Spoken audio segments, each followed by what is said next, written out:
On March 3rd, 1931, a baby boy was born to two peasants in the east of the Soviet Union. What nobody could have known was that this infant would grow up to be one of the most important people in the history of nuclear power, his actions blamed by some for being the ultimate cause of the downfall of the Soviet Union. And yet, many of these events attributed to him are false. This video will take the opportunity to trace the life of this man from his birth to his death. His name is Anatoly Stepanovich Dyatlov, and he is the scapegoat of Chernobyl. Dyatlov grew up in Atamanovo, a small village on the banks of the Yenisei River, near the city of Krasnoyarsk. His father had been rendered an invalid by World War I, and his mother was a housekeeper. Many nights were spent helping his father to light buoys along the Yenisei River, the only job the injured peasant could manage in his later life. At the young age of 14, Dyatlov found himself at an impasse in life. His father had passed away, and at the same time, the school in Atamanovo had closed. He opted to leave his home and mother behind, making his way to Norilsk in the Arctic Circle. 4 years at a vocational school led to Dyatlov earning a role as an electrician, while he continued to study at night in the hopes of earning a place in further education. His studies paid off in 1953, when he was offered the opportunity to study at the renowned Moscow Engineering and Physics Institute. His wife, whom he had married months earlier, had moved to Vladimir, near Moscow, while he lived in student dormitories. 6 years later, he graduated in the field of automation and electronics with honours, once again being sent back east to the city of Komsomolsk-on-Amur. The shipbuilding plant Lewinsky Komsomol worked to produce nuclear-powered submarines that would then travel up the Amur River to the Sea of Japan. Dyatlov rose through the ranks of the shipyard, from the senior engineer to the chief of the physics laboratory, and finally to the commissioner of nuclear submarine power plants, a well-paying job that saw him help to install nuclear reactors themselves into submarines. He could afford to send his family on trips throughout the Soviet Union, though he would not join them as the summer months were used to perform the trials of the submarines themselves. His work and family life came to a head when Dyatlov became involved in a nuclear accident himself. The causes and details are unknown, but Dyatlov was exposed to 100 rem, 1 sievert of radiation. Shortly thereafter, his 9-year-old son passed away from a rare form of leukemia. It is unknown if the two events are linked. However, the constant reminder of his loss drove him away from the industrial city. As the construction of Chernobyl Unit 1 neared completion in the summer of 1973, Dyatlov visited Pripyat and the nuclear power plant as part of his summer vacation, hoping to apply for a job in the coming months at Chernobyl's older twin sister, Kursk Nuclear Power Plant. Brekhanov offered Dyatlov the position of deputy head of the reactor shop, based upon his previous experience at Lewinsky Komsomol, as well as recommendation from the then chief engineer, Vyacheslav Akinfeev. Following the 1982 accident at Unit 1, and the subsequent demotion and resignation of Akinfeev, the now 52 years old Dyatlov found himself vying against the 35-year-old Nikolai Steinberg for the position of deputy chief engineer. Brekhanov wished to select Steinberg for the role, however it ultimately landed in Dyatlov's hands, as he could call on the numerous workers he had befriended at Lewinsky Komsomol to fill in jobs. Anti-Semitism also played a part in his appointment, as prejudice against Jewish people such as Steinberg ran rife in the Communist Party. Dyatlov's own losses to mistakes with nuclear reactors turned him into a man impatient with the errors of others. And yet, he inspired their respect regardless. He was a person they could look up to for his experience, even though at times they feared him. As he grew older, he gradually began to delegate his tasks to others, such as training of operators before Unit 4 was launched. Dyatlov found himself torn between praise and hatred of the communist system. Despite being a member of the Communist Party, even carrying banners on the May Day parade, immersing himself in literature, in particular poetry, singing it at gatherings on International Women's Day. And yet, none of this ever pleased the now old man, and still he had to struggle against the flaws, undelivered materials and missing plans that threatened to ruin the construction of Unit 4 that he was overseeing. Alas, Unit 4 was completed, signed by Brekhanov on December 31st, 1983. For this, Dyatlov received an Order of the Red Banner, a prestigious title, especially for a man who was born the son of a peasant in Asia. By 1986, Dyatlov again found himself with more responsibility than he had hoped for, despite his age. Brukhanov had been struggling to appease his superiors in the Communist Party, while Fomin had been rendered an invalid by a fall from his balcony, which had led to a severe spine injury. The two deputy chief engineers, Dyatlov and his friend Anatoly Sitnikov, whom he met at Lewinsky-Komsomol, found themselves effectively running the nuclear power plant themselves, including the necessary experiments on the reactors. As deputy chief engineer, Dyatlov had the position of overseeing the turbine rundown program at the control room itself. The program was drafted by Gennady Metlenko, a representative of the group Domtek Energo, who would oversee its performance as well. The program was discussed by the heads of all the different departments of the building, and then passed on to Fomin, who's approved it as well. The program was scheduled to be carried out on April 25, 1986. Dyatlov walked to the nuclear power plant as he often did, a means of exercise, and attended the daily operational briefing before making his way to Unit 4 to observe the test. Here, the preparations were being made according to the program, including the withdrawal of the emergency core coolant system, which was a necessary step. At 2 o'clock that afternoon, the shift supervisor Boris Baranov called the control room and ordered the shutdown of Unit 4 to be delayed due to an unexpected shutdown of a reactor at the South Ukraine nuclear power plant. Dyatlov conceded, ordered the representatives of Domtek Energo to return to their hotel until the evening, and then also left back for Pripyat, with no reason to remain at the nuclear power plant himself. By evening, he received his first call from the next shift on duty, headed by Yuri Tregub, asking him for information. Dyatlov told him not to start the test without him, and refused to answer his questions as it was not a conversation for the telephone. Tregub tried to call again a few hours later, only to find out Dyatlov had already left.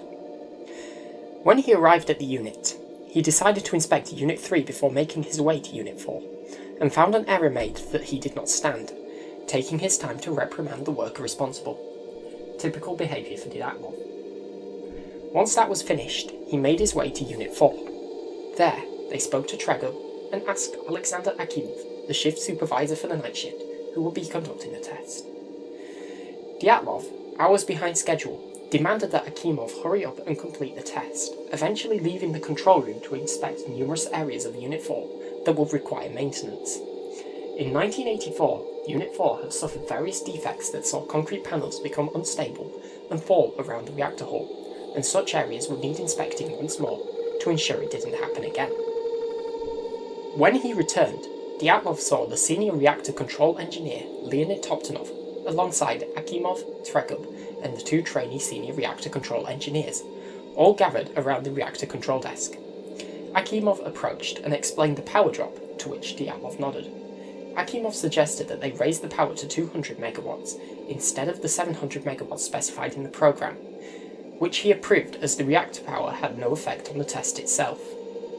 He was then approached by Razim Davletbayev, the deputy head of the turbine workshop, who told him the program would have to be aborted if the power was not raised shortly. He calmly told him that the power was being raised, there was nothing to worry about. Dyatlov spent the next few minutes discussing the program with Gennady Metlenko and others, summoning more and more people to the control room to observe the test, including Valery Perevozchenko. When they were ready to begin the test, Dyatlov joined others in watching the results unfold at the desks, stood between Toptonov and Stolyachuk. He missed the conversation between Akimov and Toptonov, but saw Toptonov press the AZ5 button at 01:23:39.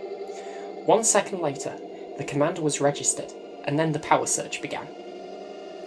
All alarms in lateral ionization chambers were triggered, and then several explosions occurred. His initial assumptions was that the deaerators, located above the control room, had ruptured, and the room was about to flood with boiling water. He ordered everyone to the reserve control room, but countered the order seconds later when this didn't happen. Dyatlov made his way to the reactor desk, seeing that the control rods had failed to descend. At once, he sent Proskuryakov and Kudryavtsev to the reactor hull to manually lower the control rods.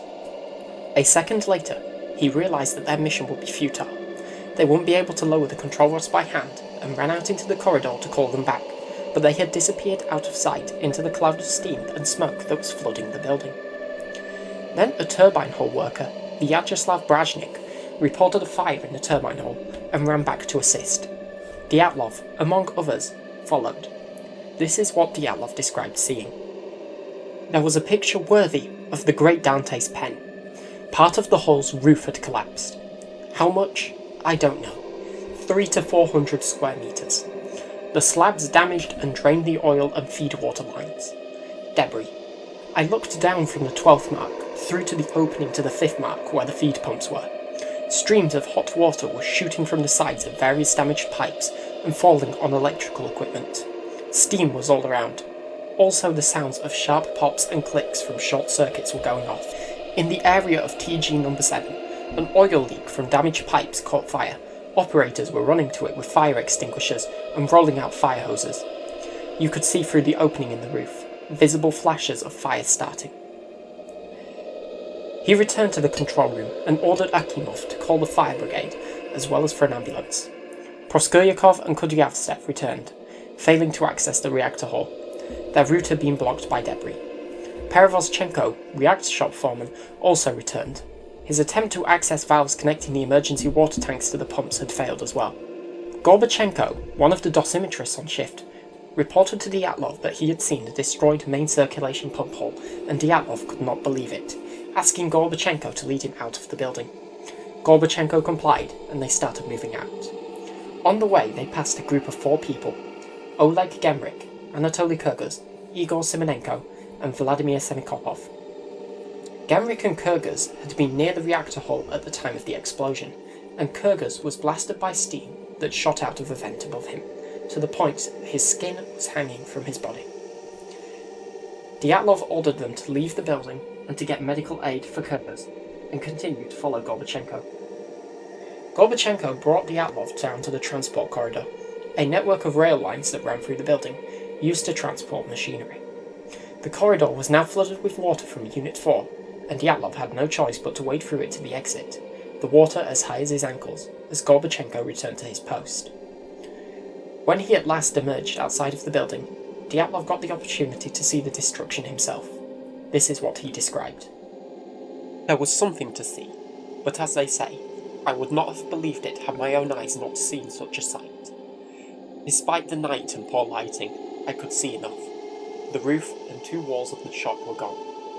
Through the openings of the missing walls, I could see in the spaces streams of water, electrical equipment, short-circuiting, and several fires. The gas tank room was destroyed, tanks standing askew. V. Perevozchenko is right. There is no way to the valves. On the roof of Unit 3 and the chem shop were several fires starting, still small. Apparently, the fires started from large chunks of fuel thrown out of the core by the explosion. Maybe also from graphite, although at a lower power of 200 megawatts, graphite temperature would be no greater than 350 degrees Celsius, and flying through the air it would cool down. But dispersed fuel could penetrate into the graphite and then heat it after flying out from the core. True, it's doubtful. I didn't see glowing pieces of graphite on the ground. I didn't see non-glowing pieces either, even though I walked down the street along both units again later. Although I wasn't looking down, my feet didn't get caught on large chunks of anything, and I never stumbled.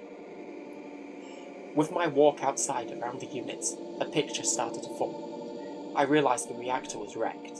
I imagined that a fuel channel had broken off, resulting in a pressure rise in the reactor space which tore off the 2,000-ton cover plate.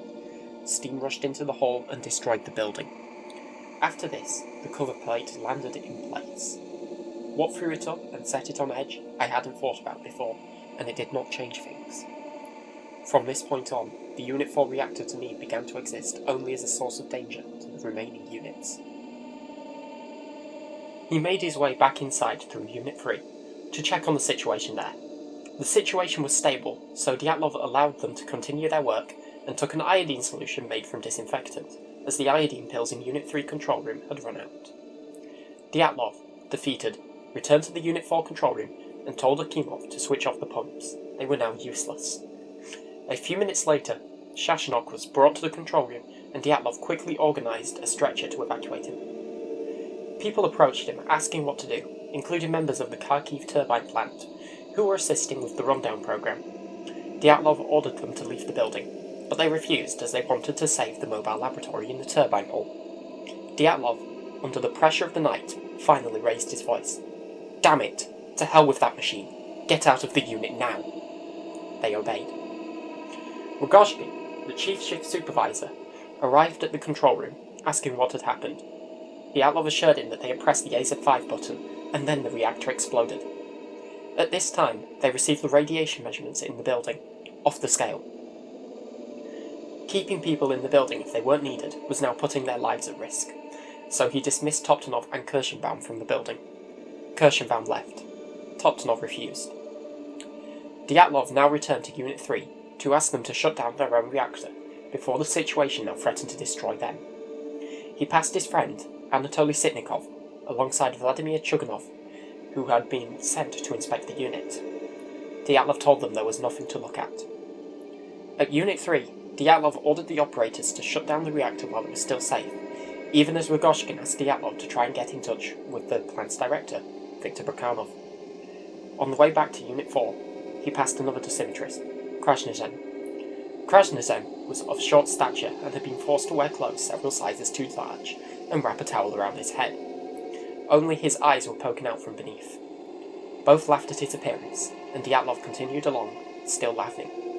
Now, for the first time, radiation exposure made its presence known to Dyatlov, and he convulsed, vomiting. Time was running out. Dyatlov could no longer spend much time inside of Unit 4. He was shaking as he made his own iodine prep in the Unit 4 control room, but still he joined Valery Perevoschenko on one last attempt to reach the North Pump Hole in search of Valery Hodemchuk. Perevoschenko even climbed into the destroyed ruins in hopes of finding Hodemchuk, but he could find no trace. Shortly thereafter, Brakhanov summoned Dyatlov to the bunker under the main administration building. Before he left, Dyatlov went to the Scala computer room, housing the computer which monitored the parameters of the entire reactor, and printed out 3 documents showing the reactor power and pressure in the last few seconds. At Unit 3, Dyatlov showed the shift supervisor for the 3rd reactor, Yuri Bagdasanov, and told him, "I couldn't invent this shit." He sat down for a few minutes, trying to think of the causes, and then made his way to the bunker. When Dyatlov finally arrived at the bunker, more than an hour after he was summoned, he was suffering from radiation exposure. He showed them the printouts and told Brakhanov somehow there was an improper reactor control and protection system response. A colonel came forward and asked Brakhanov the damage he should report in his report to the authorities. Dyatlov told him to write that the reactor was destroyed, but he was ignored. A few minutes later, Dyatlov began vomiting and was escorted from the bunker to hospital number 126 in Pripyat. When Dyatlov arrived, he refused any treatment, just wanting to sleep, but the nurse insisted he be put on an intravenous drip, and he quickly began to feel better. He was able to call his wife, Isabella, and tell her that there had been an accident, but she had no need to worry, and he would hopefully be home soon. Isabella would later visit him, not in person in the hospital, but as part of a crowd of women that had gathered at the back of the building to see their husbands. He only asked for cucumbers, milk, and mineral water, which was carried up the side of the building using a rope smuggled in by a nurse. Soon, as Akimov and others arrived, they began to discuss the causes of the accident over vodka. This continued into the evening, where a large group of all workers who had been at the site began to discuss what had actually happened. One person asked Dyatlov how much radiation he had received, and he suggested it was 40 roentgens. In reality, it was about 550 roentgens. Dyatlov joined the convoy of people who left hospital number 126 on the night of April 26th. These workers were all transported to Moscow Hospital number 6, based on their radiation exposure, where the best care in the Soviet Union could be given. Dyatlov's condition in Moscow Hospital number 6 initially appeared good, despite his dose being enough to kill half of the people who received it.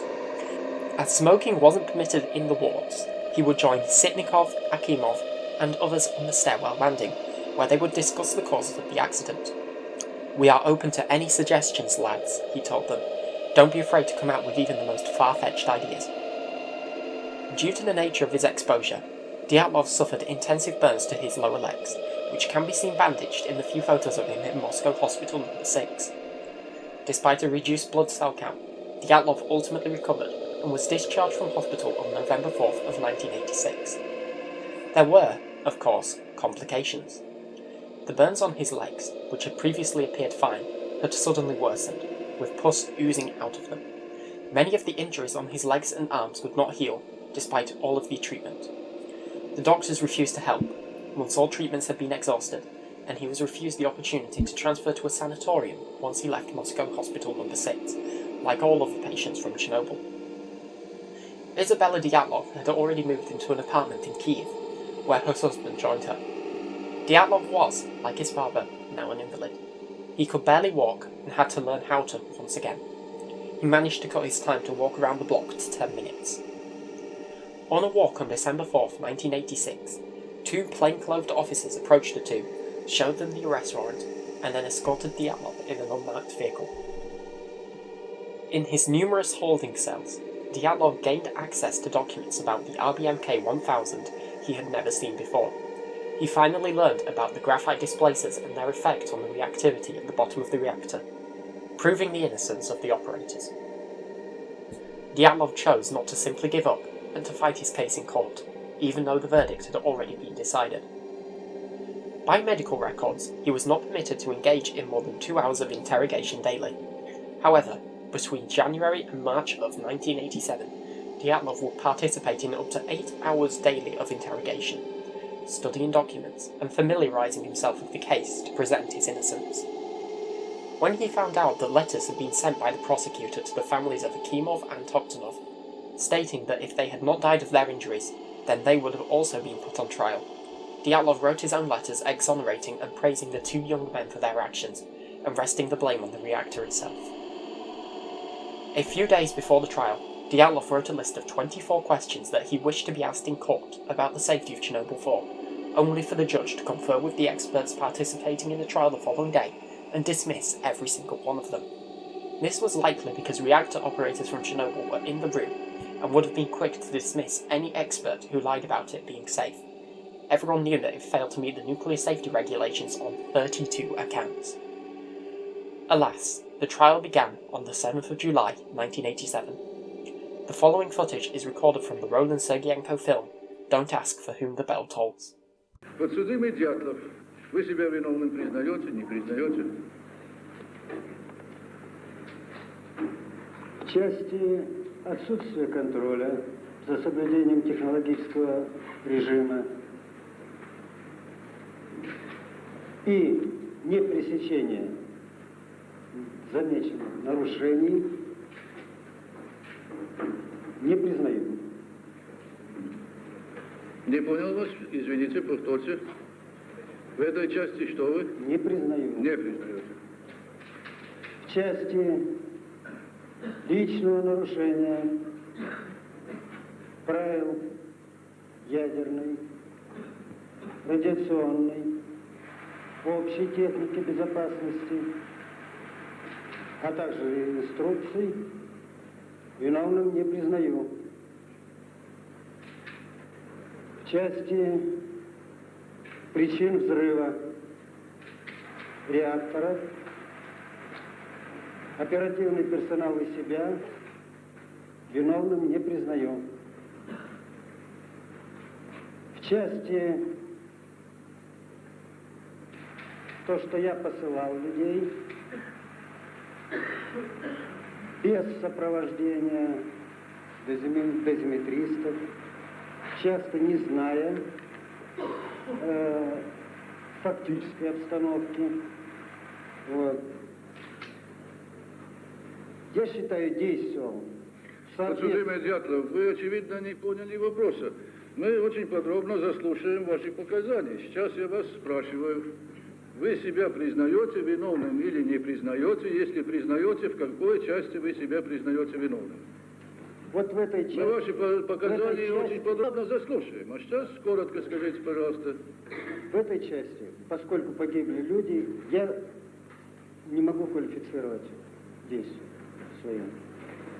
Хотя действовал, считаю, в соответствии с должностью... Я извиняюсь, вам квалифицировать вас сейчас никто ничего не просит. В какой части вы себя признаете виновным? Вы поняли вопрос? В части гибели людей я не могу так сказать. Поскольку погибли люди, я не могу сказать, что я невиновен. А в чем же вы свою вину усматриваете тогда? Давайте так уж будем говорить. В гибели людей. В соответствии, конечно, с инструкцией необходимо, надо было знать радиационную обстановку. Ясно. Спасибо. Садитесь. In court, Dyatlov struggled against a judge already decided on his guilt. When people attempted to make positive remarks about him, the judge would cut them off and threaten the jobs of their families and friends. Whenever information emerged that showed the design flaws of the reactor, it was ignored, and questions were directed elsewhere instead. On July 29, 1987, Dyatlov was found guilty of gross negligence in relation to the Chernobyl disaster and sentenced to 10 years hard labour. Of course, this was impossible for Dyatlov, who could no longer walk, so he spent much of his time in a cell or in the courtyard, trapped. For the first few days, he found himself broken. It took a visit from his wife one day to finally bring him to his senses and convince him to continue his research. Through numerous letters written to outsiders, first to the General Secretary of the Soviet Union, Mikhail Gorbachev, but also to the director of the International Atomic Energy Agency, Dyatlov tried to protest his imprisonment as his health continued to slip away. Still, he continued his research, as his wife tried to plead his release. Finally, Dyatlov was released from prison on the grounds of ill health. Taking his prisoner shirt, cap, and the few belongings he had with him, he was collected at 4 p.m. on Monday the 1st of October 1990, waving goodbye to the prisoners whom he had befriended. Upon his release, Dyatlov had the opportunity to read new reports released that partially exonerated him and the other operators, but also many that did not. He wrote further letters to the authors of INSAG 1, the report presented in Vienna in 1986, explaining how Legasov had deceived them, and then writing a point-by-point deconstruction of their mistakes. He also discovered Grigory Medvedev's book, The Truth About Chernobyl, which he considered a hit piece against him. Many errors were written, which Dyatlov was quick to point out in his own book that he self-published, titled How It Was, and included testimony from the other operators on the shift. One of the claims is that Dyatlov forced Toptonov and Akimov to raise the power, to which they protested. This can be refuted by testimony from the people in the control room. From Yuri Tregov, when asked by Dyatlov if he forced Toptonov to raise the power. Up to the accident, there were no conversations with a raised voice. Up to the accident, there were no conversations in a raised voice with individuals of the operating staff, and no dissatisfaction expressed with the power drop. There were also no attempts to remove Leonid Toptonov from operation, and he carried out his official duties for the duration of the shift. After the drop in power, the automatic regulator was switched on, and per the command of the unit shift supervisor Alexander Akimov, who I believe was in agreement with you and the station shift supervisor, the increase to 200 megawatts was commenced. I did not notice anything that could be interpreted as disagreement over the increase in power. From Sergei Gazin, when asked the same question by Dyatlov. Before the accident, I didn't hear any words spoken in a raised tone of voice, only instructions regarding the experiment per the program. During the power drop, I approached the SIUR panel and saw that as far as I could tell, Toptonov was working hard to raise and stabilize the power. I saw nothing resembling attempts to remove or replace Leonid Toptonov, or pressure from you on Alexander Akimov and Leonid Toptonov allegedly refusing to raise the power after the drop, or discontent as a result of the drop. I believe such a situational conflict in the control room could not be unnoticed. Many more mistakes are presented in this book, but specifically to Dyatlov, the claims that Dyatlov placed pressure on the operators and forced them to commit errors is baseless. It is known that Medvedev held a grudge against Dyatlov from their time working at the Chernobyl Nuclear Power Plant, and the close following of the now debunked INSAG 1 would force him to perpetuate many lies to maintain the story. Even as Dyatlov tried to publicly exonerate himself, he continued to deteriorate. He developed bone marrow cancer, the burns on his legs worsened, and treatment in Berlin failed to help. All he had left was his believed innocence. Dyatlov passed away of heart failure due to bone marrow cancer on the 13th of December 1995. He was 64. He is buried at the Lizov Cemetery in Kiev, Ukraine, the precise location kept hidden to prevent defacing of the tombstone. The earliest portrayal of Dyatlov I have found in media is the made-for-TV movie Chernobyl: The Final Warning, released in 1991. Here, Dyatlov does not look like his real-life counterpart, and is in fact the one to press the AZ5 button. More media portrayals of Dyatlov were made in 2004, 2005, and 2019, by Igor Slavinsky, Roger Albera, and Paul Ritter respectively. Ritter's portrayal, closely following the aggressive boss who pressured Akimov and Toptonov to break the regulations, was cemented as the typical belief of Dyatlov's behaviour, when the truth is far from the case. Dyatlov was a broken man, whose life was filled with poor luck from the beginning, losing much of his life to radiation, including possibly his children, as well as his friends. I hope that the information presented here can at least provide some new information about a forgotten hero who did not deserve this fate, being the scapegoat of Chernobyl.